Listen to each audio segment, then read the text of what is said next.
আসসালামু আলাইকুম সবাই। তো আজকে রান্না করব হাঁস আর মুরগি।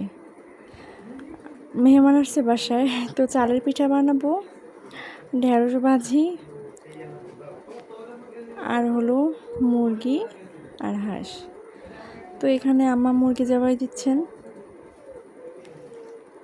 আমার আসলে এগুলো সামনাসামনি দেখতে খুব ভয় লাগে, আমি কখনো নিজের হাতে মুরগি জবাই দিইনি।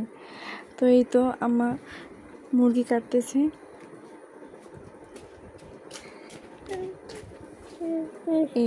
ডিম পাড়া মুরগি, তো পেটের ভিতর ডিম ছিল অনেকগুলা। যদিও এই হাঁস বাছাবাছি ঝামেলা অনেক। তো হাঁস মুরগি সবই কাটা শেষ, এখন ধুবো।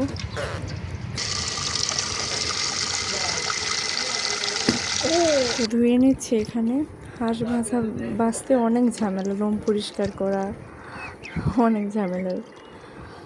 তো ধোয়া শেষ আমার। চালের পিঠাগুলো ভেজে নিব। এই মাটির উনুনে চালের পিঠা অনেক মজা আসলে, যেটা আমরা ঢাকায় বসে গ্যাসে রান্না করে মানে অতটা মজা লাগে না আমাদের কাছে। তো ভাজাও শেষ প্রায়। 2 কেজি চালের পিঠা ছিল এখানে, অনেকগুলো ছিল যেহেতু মেহমান আছে বাসায়, অনেকগুলি পিঠা ছিল।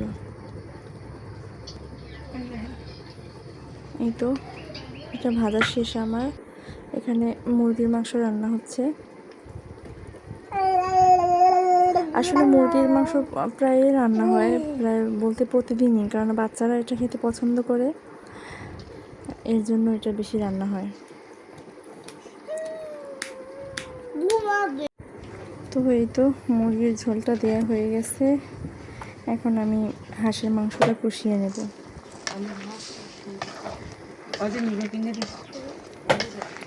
আসলে মুরগির মাংসটা ঝোল ঝোল খেতে আমরা সবাই পছন্দ করি, তো ঝোল ঝোলই উঠাবো, বেশি করবো না। এই তো হাঁসের মাংস কষানো হচ্ছে।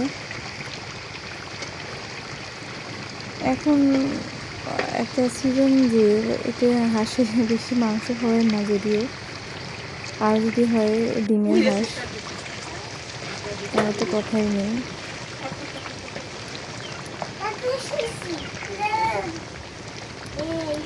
তো মাংসটা এখানে কষুক, আমি এখানে এপাশে ঢেঁড়স বসিয়ে দেবো। যেহেতু 2টা চুলা, তো 2টা চুলায় অনবরত রান্না হচ্ছে। চিংড়ি মাছ দিয়ে ঢেঁড়স বসিয়ে দিচ্ছি। বেশি ভাজা ভাজা করবো না, তাহলে ভিটামিন নষ্ট হয়ে যাবে। এভাবেই কাঁচা কাঁচা বেশি মজা লাগে আমার কাছে। তো মুরগির মাংসটা রান্না শেষ। এখানে যাও পেটে ডিম ছিল, ডিম সহকারে রান্না করা হয়েছে। তো এখন সার্ভ করব।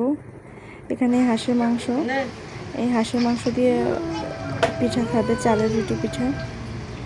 আমাদের বরিশালের রুটি পিঠা খুবই বিখ্যাত, মানে এটা না খেলে হয়ই না, এটা অনেক মজাদার পিঠা, যদিও বানাতে অনেক কষ্ট। তো আমার ভিডিওটি ভালো লাগলে আমার চ্যানেলটা সাবস্ক্রাইব করে দিন, পাশে থাকা বেল আইকনে ক্লিক করুন, আর লাইক কমেন্ট শেয়ার করুন।